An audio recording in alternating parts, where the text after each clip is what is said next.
When we were 12, God was very little more than a reason to feel guilty about shoplifting, which is why the behavior we exhibited at Catholic youth group that night was to be expected. Rows of awkward, fidgety, newly pubescent little fiends shooting spit wads and commenting under our breath how it was fucking bullshit we had to be there in the first place. And the teachers had assembled all of us in the basement to watch a movie. Slumped on cold metal folding chairs, we prepared ourselves for another film strip about how sniffing airplane glue makes baby Jesus cry. But instead, that night, projected upon a stark white screen 6 feet tall, was Ted Bundy.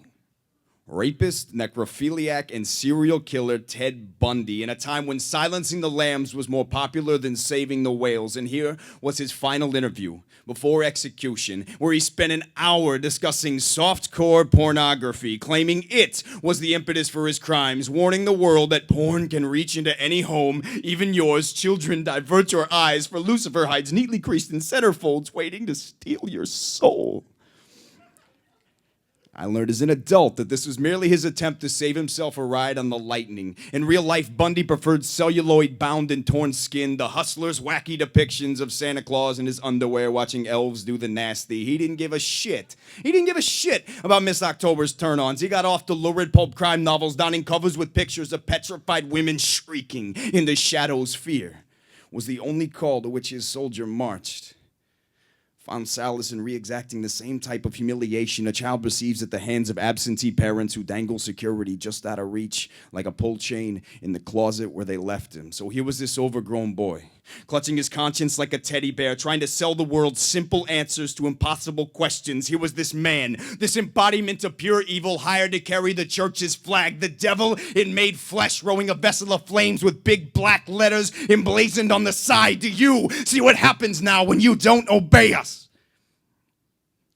It's quite the grim message for a 12-year-old who hadn't even touched a boob yet. I learned only one thing that night. We can't run from ourselves. It's our journey in this life to find out who we are, or we perish as failures like he did. But man, some of us, we knew all along we'd never be like the other kids.